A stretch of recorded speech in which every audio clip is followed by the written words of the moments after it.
လည်းကုန်ပြီဒင်းတော့အခုထိအိတ်တုံးတော်တဲ့ထွက်ဖို့မပြင်းကြသေးဘူး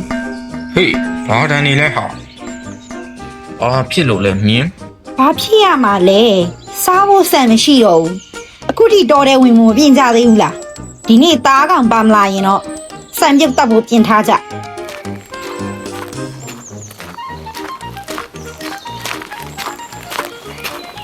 ညံညာသာတုတ်ပြီလာပြီဟေး ဘိုက်ကလေးလည်းပါရင်နော်ကျွန်တော်တို့တော့ဆံမျိုးတော့တော့မယ်ထင်ပါတယ်ဗျာ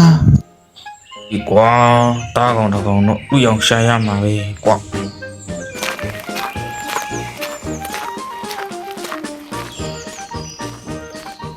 စတူရေဟိုမှာတော့တကောင် လွယ်ပြီဟေး ဖြည်းပြီးစတူရေ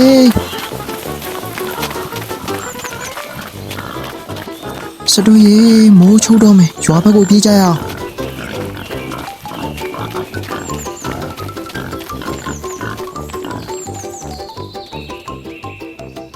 ကြကြပါဦးမျိုး